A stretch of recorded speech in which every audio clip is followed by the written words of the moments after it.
Good afternoon, YouTube. I just wanted to make this kind of short and sweet. I made a 25-minute video earlier of kind of irrelevant information, more or less. So a couple things new. We're just going to start with that. We have brand new AC Delco front shock absorber / struts. I wouldn't call them a strut, I suppose. Well, maybe it's the spring and the way it mounts on the shock that considers it a strut. So when you go on Rock Auto, they're listed as struts, not shocks. So anyway, it's got new front struts, although you have to reuse your old spring, your old rubber, and stuff like that, because the rubber is no longer available, and the springs I think are, but I don't need the springs. So anyway, AC Delco front shocks / struts, and I think they're magnetic ride. They may or may not be. I don't know. I know that they're for the variable dampening suspension, which doesn't mean a whole lot. It just means because when you go on Rock Auto, these rear AC Delco shock absorbers are listed as an FE3 and F55 option together. F55 and FE3.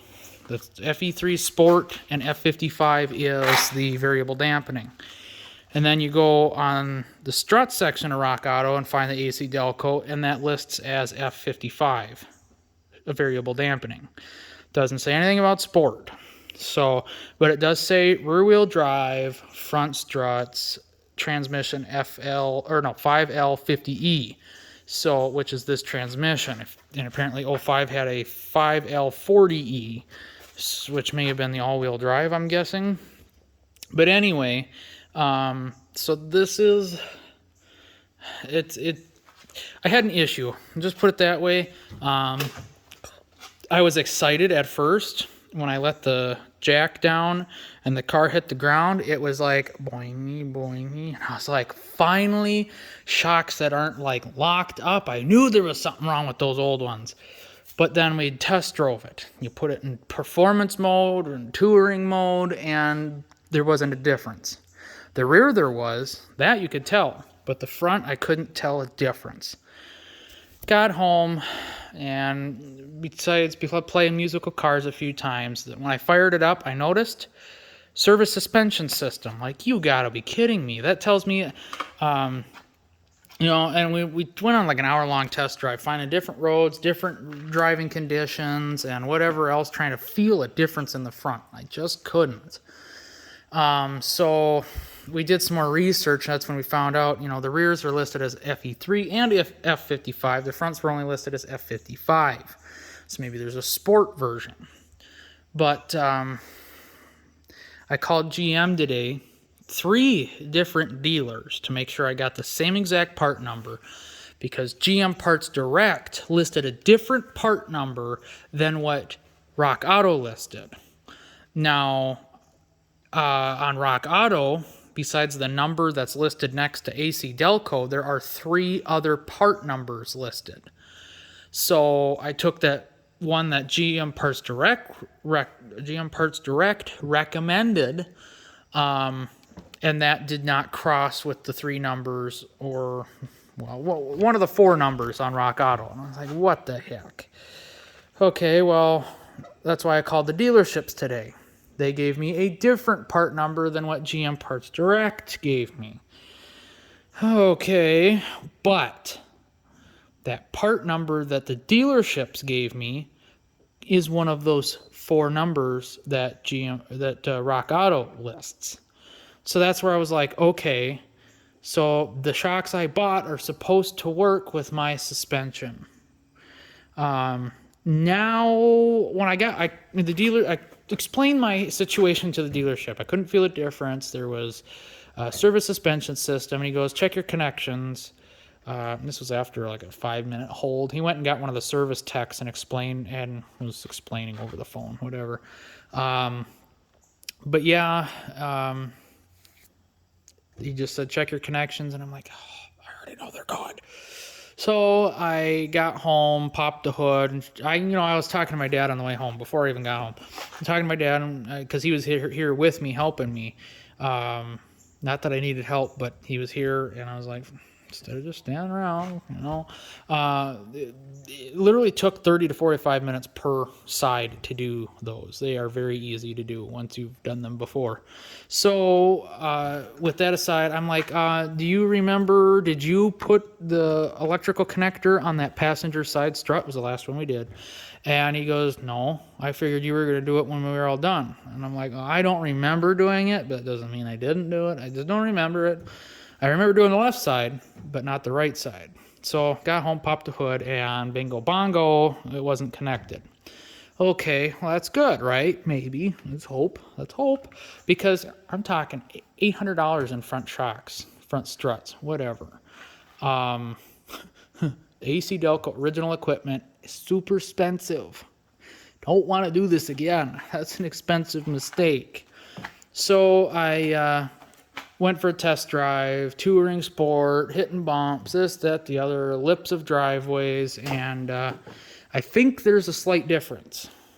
It's not monumental, but there is a difference. Now, in my last video that I'm not going to post, let's see if I can capture this on camera. I'd have to find a spot where my phone's going to stay. Just maybe it'll stay there. Now watch.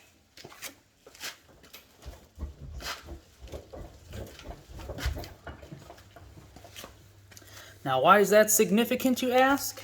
Because I could never do that before, and I mean never do that before. The front struts, the last ones, were so locked up that it felt like it was in sport mode 24/7. And I mean, like, if these are going into sport mode right now, it was more sport. It was more like track mode in the front. It was always like that. And the back, in touring, you'd be gliding down the road, and you'd feel the back end squishing over stuff, and whoop-de-doo. I've replaced those ones. So those ones, they've got about 10, 12,000, I think. And these ones obviously have less than 1,000. But anyway, replace those already, AC Delco, blah, blah, blah. Those ones are right. And you put it in sport, and you could tell back end firms up, but I don't know, front drive's no different. It just feels sporty. You're able to whip it around the road relentless and be okay. So anyway, I always thought it was weird.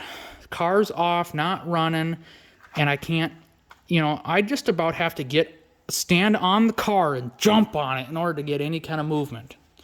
Not anymore. Now I can pull, up over the lip of the concrete there in the front end, boing, just gets a little squishy. And if one bump near our house, crossing the intersection, it goes up and then down on the other side. And as the front goes up, you can feel the suspension compress, kind of just graceful go over that. Go over the other side, feel the front end squish down. But then when the back end goes down, it kind of somewhat, because it's like the front wants to bounce a couple times, but then the back hits it and it interrupts the front, but it's still, you feel it's entirely different. So I'm like, to be honest, I was more expecting this thing to drive exactly how it did, just without leaky shocks. So I don't know why, but my mindset stuck in, it's still not right. It's still not right. But it may be. I don't know. I really don't. It's not giving me service suspension system anymore, and I think there's a difference in sport and performance mode. So I'm just going to keep driving it. Once I get down to the freeway, and I'll just lock her. I don't know. I'll have to do a trip in touring and a trip in sport, even though it's like it'll take over an hour to get back around to that same spot where there's a nice big dip in the freeway, and see how it handles it. I obviously know the back is going to be stiff, but the front, is it going to be as squishy? Is it going to bounce as many times in different modes, But anyway, that is so incredibly nice to have a softer riding Cadillac. I never would have imagined this thing. From the time I've had it, the last year and a half almost now, it's in the last, 103, and I'm at about 117.5, so it's 14,000 miles. it's to go from what you're used to something different is like, is this right? Especially when you have doubts from the beginning because service suspension and whatever else. Well, moving on from suspension, we moved to tires. I went and got new front tires because the oh wow, my knee wants to pop when it bends, but it won't. It just hurts. Front tires were flat spotted horribly. Couldn't take it anymore. Went and got new front tires. Michelin Pilot Sport all season, and I think on the website it was listed as Michelin Pilot Sport 4, which probably means all season since there's 4 seasons. But same size, 235, 50, 18. Their website wanted to say this wasn't the right size for the car, but I'm like, that's what's on the rims. That's what I'm going with. So I kind of had a special order, bypass, whatever. I don't know. How hot are those? Can't touch them. Yep. So main reason I did the struts, besides the leaking, was a knocking noise. I've done everything in the front end other than control arms. It's tie rod, sway bar links, sway bar bushings, and nothing fixed it. Nothing made it better, and it's been getting worse and worse and worse. To the point now where any little bitty pebble in the road, little stick like that, rattle. Like, what on earth? And a part of me is like, how did I not notice this before? When you are driving and you hit the brakes, it disappears. But I didn't know that until I found out what it was. And then I was like, gee, I wonder if I hit the brakes if it'll disappear. It does. Damn it. How did I never notice that? The guide pins or the brake caliper bracket are worn out. I don't know which ones, but I'm just going to replace the brake caliper bracket and guide pins together because the caliper is moving up and down. The pins are moving up and down in the cradle. So I don't know if it's the pins or the cradle, but I'm replacing both. Yeah. So that's just how that's going to go. Believe it or not, I think I've already worn away at least a third of the brake pad in 12,000 miles, 14,000 miles. I've been hard on them, let's put it that way. I drive it like a sports car, I'm going to say that much. But yeah, the brake calipers rattle very, very, very easily. And it's very interesting. The brake caliper pistons move 100% backwards when you let off of them.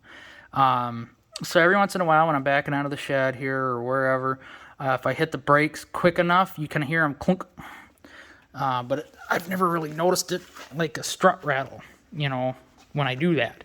But obviously when I'm driving down the road, they sound like a strut rattle, big time, or a sway bar link.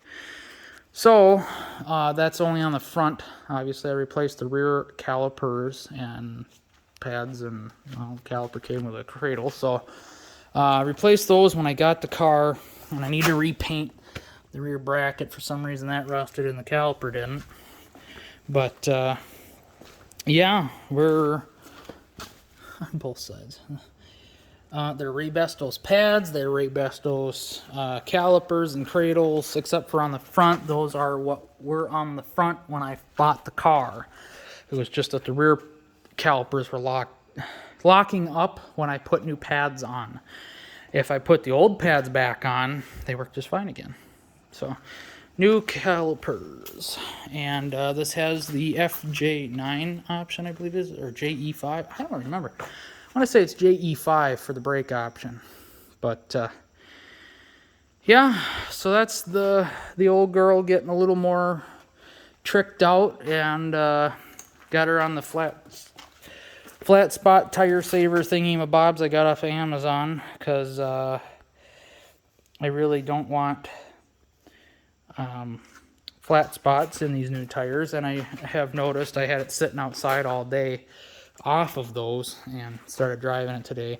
For some reason, these freaking sport tires, man, they hold a memory just right overnight, a few hours. I mean, I was only gone for 8-9 hours, 9.5, 10 hours, and they're already starting to get some flat spots worked into them. But obviously they're going to work out. It's not like not like the old tires that were on here, which are the rear tires, that were sat for at least a year in the cold. in the same spot. So the rear tires have decent tread. Other than these incredibly high wear bars, there's a decent amount of tread back here yet, especially for the stuff I've been doing. And the inside is starting to cup, but we're just going to let it go for now because they're still decent. And I honestly like the way I drive, and I would be very mad at myself for getting new tires and then driving the way I drive because you're just eating money at that point, burning away money. But you can see the exhaust has dropped a little bit. I had to put new hangers on to keep the exhaust from our custom exhaust job from rubbing on the GIBU joint, or from the GIBU joint rubbing on the exhaust. So I had to drop it down a little bit. I don't care for it. Some people may think it looks fine, but I like the tips tucked up closer to the body. And haven't had an issue with it closer to the body. It just, to me, it looked a lot cleaner, a lot tighter-ish. I don't know, it's just cleaner. But we got our new fuzz buster, the Redline 360C. It's pretty cool. It definitely has come in handy once already, or twice. So obviously the more I drive, the more handier it becomes. So anyway, I think that should about do it. Car's been running good, driving good, AC's working like a dream, the cooling system's working like it should. I'm not having any overheating issues anymore. Can't say that about the LB7, to where it oh, this camera does not like the dark, apparently. It's all glitchy looking. LB7 was getting hot today, not overheating, just 203 degrees, sitting at idle, doing nothing. Hit the gas, cools down a little bit, and if you're coasting, light throttle, probably before the fan clutch kicks in, it starts getting warm again. Fan clutch kicks in, one cools off. But anyway, AC overheats at idle, where it doesn't want to work like at all. So you got to be moving in order to get air conditioning out of that. I mean, it just full quits working. Compressor's kicking on and off because the temp's too high, the pressure's too high, and it's just a mess. And it's like, what the hell? So obviously something is not working right near idle. The idle performance cooling on that is not working as it should. So I don't know where to go from there. I've already done fan clutch thermostats. Well, the only thing I can think is maybe water pump, but that wouldn't cause the AC to end up overheating at idle. So maybe it needs a whole new fan clutch again. Maybe it just needs an LBC cooling stack upgrade, you know. So more money, of course. Why not, right? It's only money. Oh yeah, I don't know if I showed you these. I think I've taken pictures of them before, and yeah.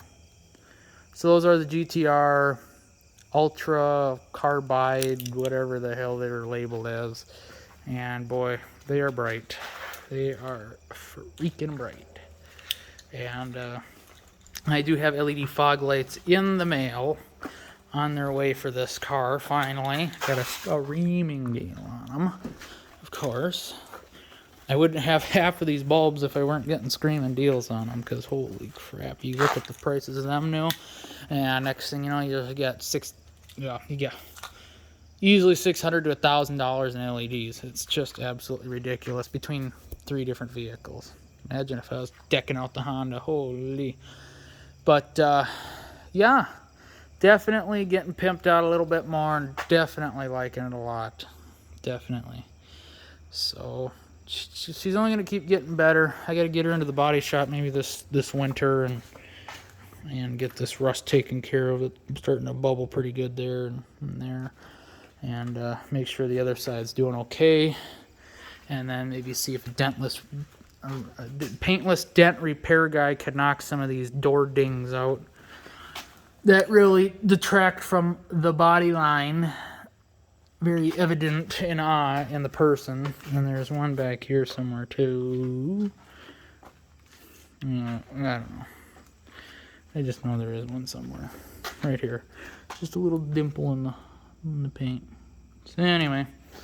And probably have the trunk repainted since it's peeling off, or relentless on the license plate. And And the deck lid's got a fair bit of scratches and battle scars, and I don't know if they're going to be able to do anything about that, but getting that knocked out and painted, and it's like there's a whole scratch going across my roof now. Isn't that great? So yeah. It's a used car, and it's definitely starting to look like it. But, well, I'm going to keep this car as long as I possibly can, so I really want it to be my baby and be pristine as much as can be. I'm just kind of looking for a new rear door,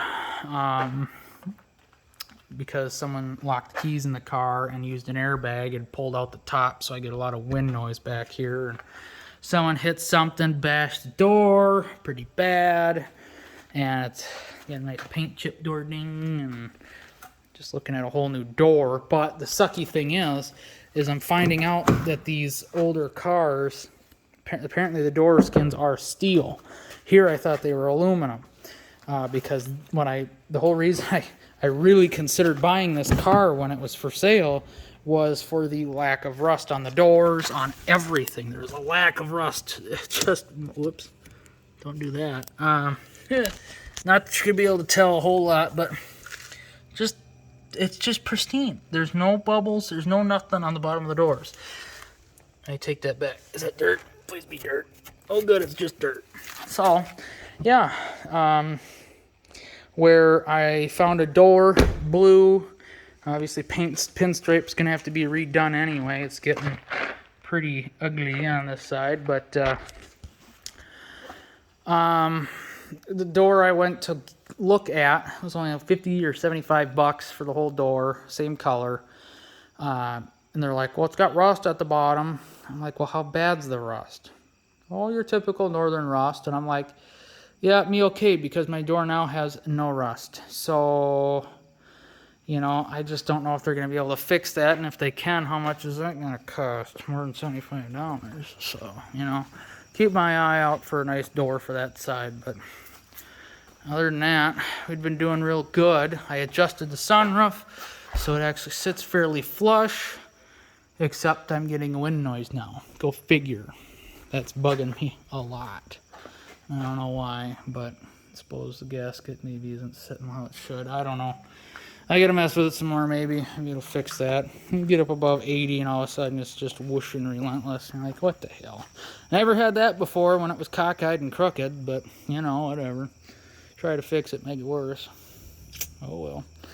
So anyway, like I said, now it's about a 25-minute video, but I said about as much as I said last time, so... But this time I've actually got some more positive news instead of confused, dazed, like what the hell's going on, don't know, and whatever. Gotta get the little wheel after that thing, the little rubber disc. Get that crap off there. Damn Kia. Oh, I hate that commercial. Get your car at Kia St. Cloud.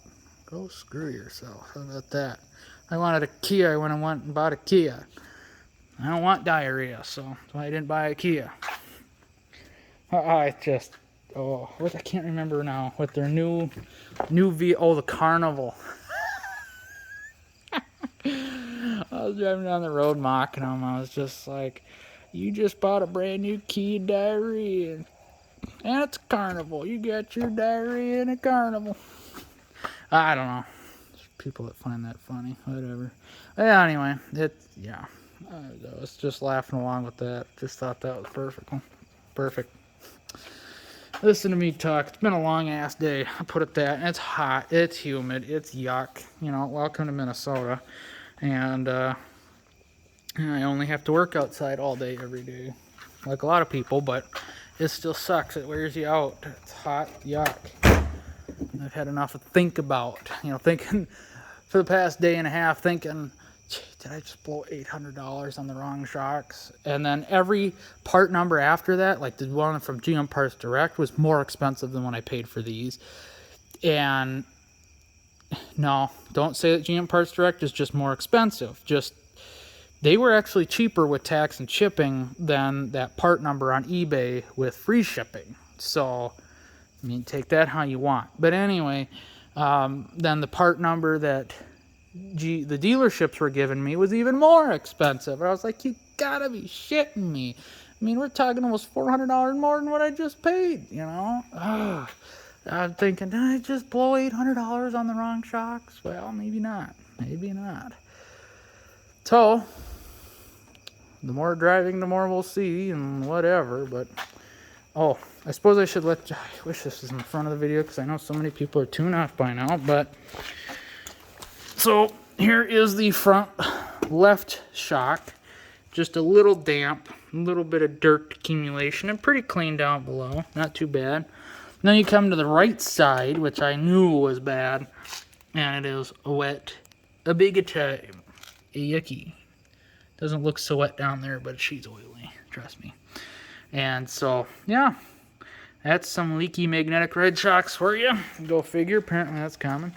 But I gotta load like a shit ton of cinder blocks in the back, get the air suspension to pump up, and then go around with a soapy bottle and try and find my little air leak, because, I don't know, it literally sits for 15-20 minutes and the back end drops a bit. Not a lot, just a bit.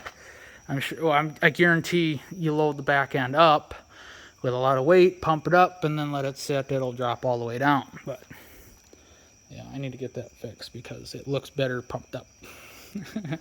So anyway, like I said, hope you guys enjoyed. Thanks for watching. Stay tuned for more. Thanks. God bless.